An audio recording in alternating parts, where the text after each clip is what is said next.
할렐루야. 하나님의 은혜가 오늘도 여러분 삶 가운데 가득하시기를 주의 이름으로 축원을 드립니다. 참 수월합니다. 왜냐? 누가복음을 했기 때문에 신약 성경이 사도행전으로 넘어와서도 뭔가 새롭거나 어떤 전환점 내지는 뭔가 새로운 다른 이야기를 우리가 살피거나 또 전해야 하는 상황은 아니라는 것이죠. 그럼 사도행전 28장까지의 전체 내용은 다른 게 아니라 누가복음과의 연결점으로 이야기하면 누가복음에 기록된 그 모든 내용들을 기억을 해서 그걸 그대로 옮겨놓거나 전하거나 선포하는 우리는 통로의 역할을 하면 된다는 것이죠. 교회와 성도는 그 역할을 하는 겁니다. 그래서 누가복음을 있는 그대로 전하는 것, 그 역할이죠. 그런데 이제 그 역할 중에 누가복음에 나와 있는 24장까지의 전체의 내용을 전하는데 그걸 참 우리의 힘과 능력으로 전한다는 게 쉽지는 않다는 거죠. 그래서 이제 성령의 역할이 등장합니다. 다른 데는 등장을 하지 않았는데 여기서 등장했다는 게 아니라 이제 그 기억이라는 분명하고 아주 명확한 무나오마이라는 그 기억해야 한다라는 명확한 근거가 이제 드러났으니까 그 기억한다는 것과 그 말씀을 전한다는 것, 이 복음을 전한다는 것에 있어서 그 성령의 역할이 어떤 것인지가 이제 명확해졌다는 얘기입니다. 그러니까 우리가 막연히 생각을 하고 있는 성령이 충만하면 성령의 세례를 받으면 방언이 터지고 무언가 은사가 생기는 것. 오늘도 우리가 196장 찬양을 했습니다만 성령의 은사를 가득 채워주시사 했는데 성령의 은사를 가득 받았는데 잘 보십시오. 방언 터집니다. 예언합니다. 병곤침입니다. 방언 통역입니다. 뭐 방언, 방설 뭐 별게 다 있어요. 그게 지금 뭐 하나님이 만들어내시고 하나님이 주신 거라고 하면 그 어느 것도 버릴 것이 없다라고 이야기하지만 그 가운데는 사람이 인위적으로 만들어낸 것도 있거든요. 뭐 입신 여러 가지가 있습니다. 심지어는 뭐 성령이 주셨다 해가지고 손으로 써서 사람들의 처지를 뭐 이렇게 알려주고 참 위험한 부분이긴 합니다. 뭐 절대 부인할 수 있는 부분도 아니지만 절대 인정할 수 있는 부분도 아닙니다. 아주 위험스러운 부분이기도 합니다. 그런데 그런 은사들을 나에게 채우셨는데 제가 196장을 오늘은 의미 있게 좀 찬양을 한 건데 성령의 은사를 나에게 채우사라고 4절까지 계속 채웠습니다. 성령의 은사를 채웠는데 잘 보십시오. 주님의 사랑을 본받아 사는 것이고 정결한 마음을 갖고 살게 되고요. 더러운 세상 탐욕을 다 태워버리게 됩니다. 그리고 영원한 주님 나라에 살게 됩니다. 아니 성령의 은사를 받았는데요. 요즘에 성령의 은사 받았다면 예전도 그렇습니다만 요즘에 성령의 은사 좀 받았다면 난리 날 겁니다. 아마 교회 안에서 너 받았어 못 받았어 뭐 그딴 것도 못 받은 주제에 이런 식으로만 나갈 겁니다. 너 방언해 안 해? 너 은사 있어 없어? 너 무슨 은사야? 은사를 가지고 급을 나눌 것이며 은사를 가지고 질을 나눌 것이며 은사를 가지고 숫자를 따질 것이고 은사를 가지고 능력을 가지고 은사를 가지고 레벨을 나눌 겁니다. 그런데 진짜 성령의 은사로 가득 채워진 사람들은 여기 196장의 찬양처럼 그런 식의 은사가 아니라는 겁니다. 자, 그러면 이 성령께서 구체적으로 사도행전을 통해서 무슨 그 전에도 성령은 역사하셨고요. 그 전에도 이미 성령은 존재하셨어요. 사도행전부터 존재하시는 성령이 아닙니다. 그러니까 왜 사도행전부터 굳이 성령에 대해서 또 강조를 하고 있는지 여러분 이제 그걸 아셔야 돼요. 그 전에 없었던 성령이 등장하신 게 아니에요. 그건 신성 모독입니다. 왜 그 전에 엘리야 때도요. 엘리사 때도 그 전에도 이미 성령이 역사하셨어요. 그 이전에도 성령이 계셨습니다. 근데 마치 사도행전부터만 성령이 역사하신 것처럼 이렇게 이야기하면 큰일 나는 겁니다. 그래서 혹자는 그런 표현도 해요. 사도행전을 성령행전이다라고 표현하는 것도 조금 조심스럽다는 얘기를 해요. 그렇게 치면은요. 다른 모든 성경에도 성령의 역사가 나타나는데 다른 성경도 다 성령행전이라고 얘기를 해야 하잖아요. 다른 데도 다 마찬가지거든요. 그런데 왜 유독 사도행전에서는 그 성령의 눈에 보여지게 정말 눈에 띄게 정말 우리가 확실하게 볼 수 있을 그 성령의 역사들을 그렇게 구체적으로 기록을 하고 있을까? 누가가 의도적으로 기록을 하고 있을까? 여러분, 그건 그 이전과 비교하려고 하는 게 아닙니다. 그 이전에는 없었는데 새롭게 생겨난 무언가를 얘기하려고 하는 게 아니에요. 성령이라는 존재에 대해서 새로운 무언가를 증명해내려고 사도행전에다가 성령의 역사를 구체적으로 기록한 다른 책들과는 비교가 되고 있는, 다른 책에서는 성령이 역사하지 않았는데 여기서 역사했다 이런 얘기가 아니에요. 다 역사합니다. 성경 66권의 성령이 다 역사하는 성경입니다. 근데 왜 누가는 굳이 사도행전에다가 성령의 역사를 다른 성경에서는 기록하지 않은 부분을 기록을 했을까요? 역사하지 않은 역사가 아니라 다른 데서는 기록하지 않은 걸 누가는 하나하나 놓치지 않고 좀 세심하게, 아주 세밀하게 더 자주, 더 구체적으로 기록을 했을까요? 무엇과 연결되겠습니까? 성령의 역할에 대해서 누가복음 24장을 우리가 24장 끝날 때까지 마지막 장에서 특별히 우리가 살펴본 바 바로 그것 때문입니다. 뭐죠? 기억함이라는 거예요. 문하오마이. 이렇게 보시면 어떨까요? 24장에서 빈 무덤을 찾아간 세 여인과 다른 여인들이 기억하게 될 때의 역할을 한 자들이 있죠. 그 하나님의 말씀을 기억하라 라고 이야기하고 바로 기억해냈어요. 그렇죠. 그 역할을 했던 두 천사. 그러면 이제부터 그 역할을 누가 한다는 얘기죠? 성령이 하신다는 얘기예요. 이제 사도행전부터는 성령이 뭔가 이상한 존재예요.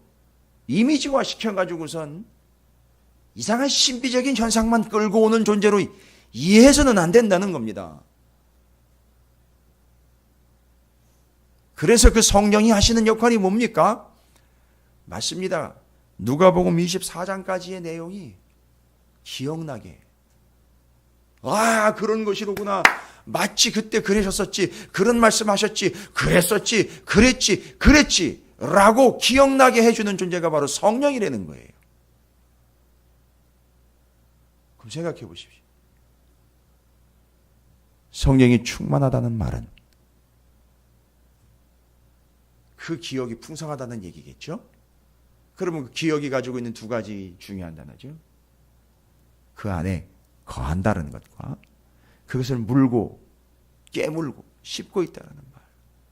그래서 성령 하나님은 우리를 그 안에 거하게 하시고 성령이 우리 안에 거하심으로 인하여, 제가 어제 저녁에는 이 거한다라는 말에 대해서 구약적으로는 설명을 안 드렸어요. 우리 교사들은 기억하고 계시죠? 거한다라는 말.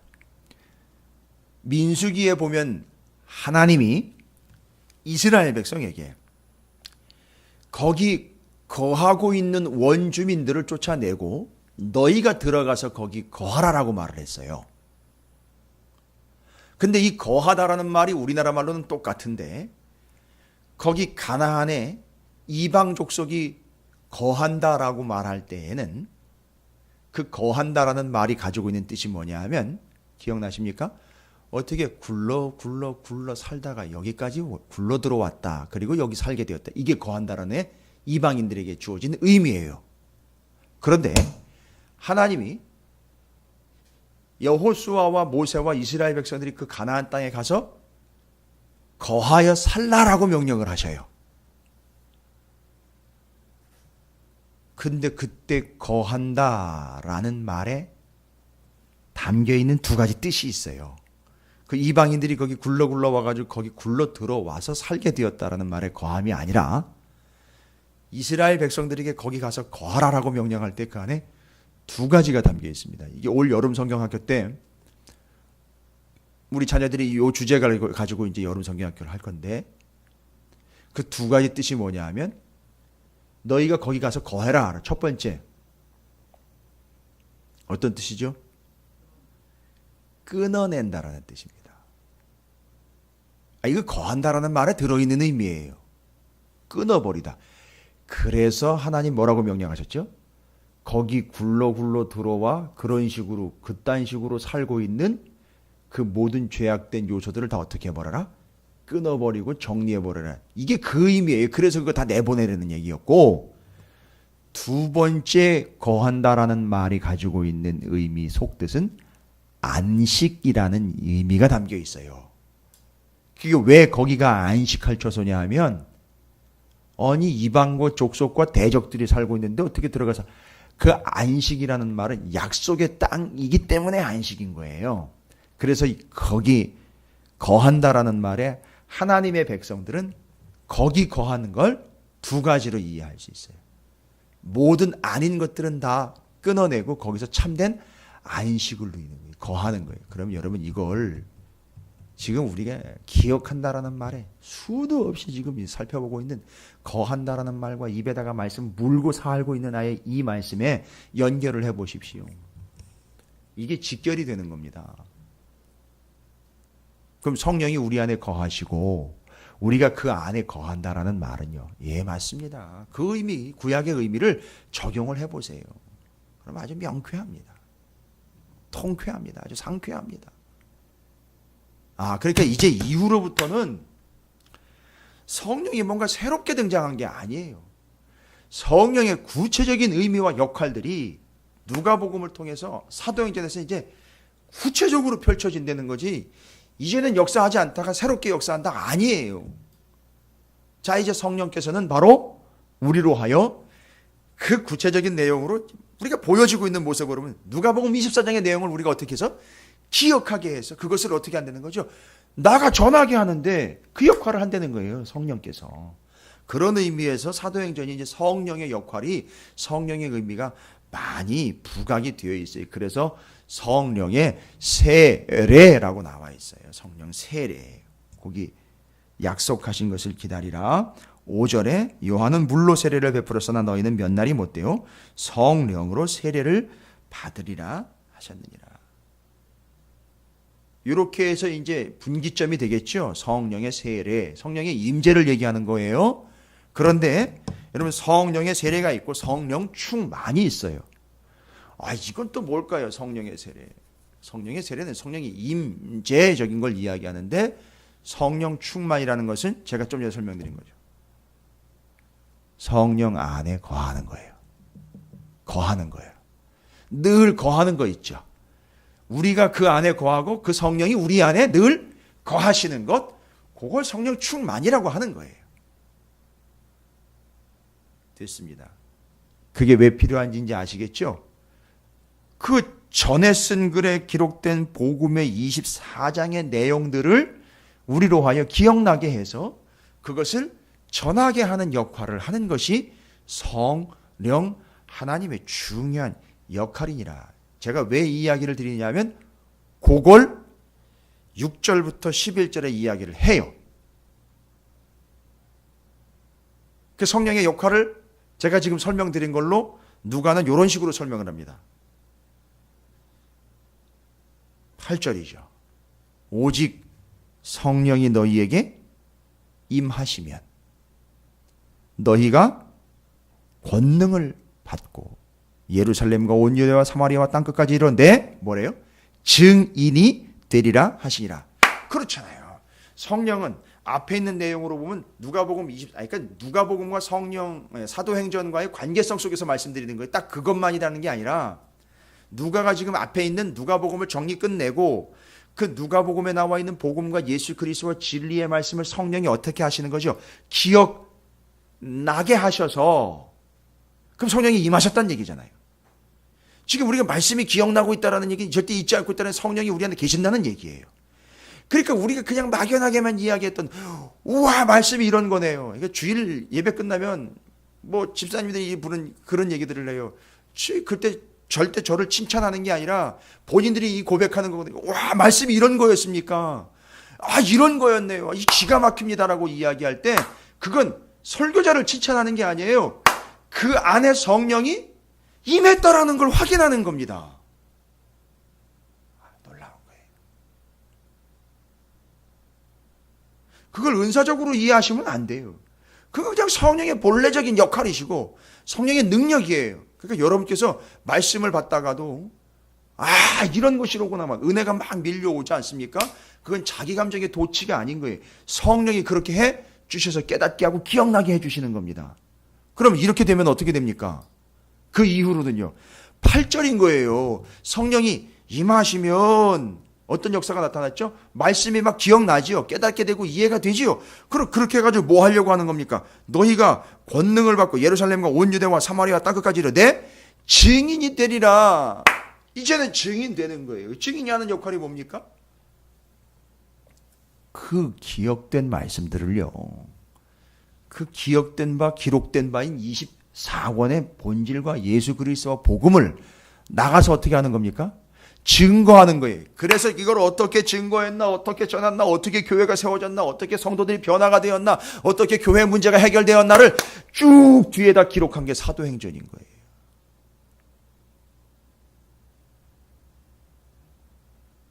말하자면 원리 원칙 편과 적용 편이라고 이야기할 수 있잖아요. 쉽게 얘기하자면 그거죠. 이 사도행전은 바로 그 적용과 실제에 대한 이야기들을 쫙 적어 놓은 거예요.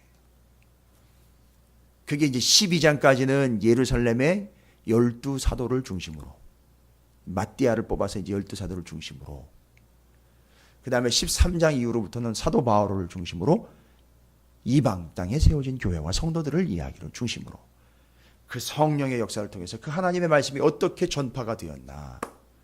여러분, 그러니까 그런 겁니다. 사도 바울이요. 다메섹 도상에서 부활하신 예수 그리스도를 만나? 아니, 그전에는 무슨 짓을 했습니까? 예수 그리스도를 믿는 자들과 예수 그리스도를 핍박하며 스데반을 죽이는데 앞장을 섰었습니다. 이 이야기는 뭐 하지 못했다는 거죠. 그렇죠. 그냥 알고는 있으나 그걸 기억하지는 못해 제대로. 근데 예수님을 만난 순간 탁 이 말씀이 이거였구나라고 하는 순간 사도 바울은 어떻게 합니까? 그 24장까지의 그 본질적인 복음을 어떻게 한 자가 됩니까? 전하는 자가 되버려요. 증거하면서 기억해내면서. 그래서 사도 바울의 서신서의 내용들에 보면 구약 성경의 말씀들을 많이 인용하죠. 그거는 인용이 아니라 의미상으로 이야기하면 기억해낸 것이죠. 어떻게 해요? 지금 그 말씀이 이렇게 이루어졌다라고 기억해내는 거예요. 그걸 우리는 전했다라고 이야기를 하고, 이유는요, 성령이 그에게 임했기 때문이라는 겁니다. 그리고 계속 전할 수 있다는 얘기는 뭡니까? 그가 성령 충만함 가운데 있다. 성령 충만함 가운데 있다는 얘기는 우리가 거한다라는 표현을 다시 얘기하잖아요. 그 안에 거하고 주님이 그 안에 거하고 있다. 이겁니다. 그걸 구약성경으로 또 이해하면 거한다라는 표현은 가나안 땅 가서 니들이 거하고 살아라 라면 끊어버릴 건 끊어버리고 안식을 누려라 라고 이야기하는 것과 연결이 되면서 이 신구약의 내용들이 아주 알차게 짜임새 있게 연결이 되고 있다는 걸 이해할 수 있습니다. 자, 그럼 1절부터 5절까지는 데오빌로에 내가 먼저 쓴 글에는 물은 예수께서 행하시며 가르치기 시작하신부터 그가 택하신 사도에게 성령으로 명령하시고 승천하신 날까지의 일을 기록하였습니다. 왜입니까? 기억하기 위해서요. 이렇게 되는 거잖아요.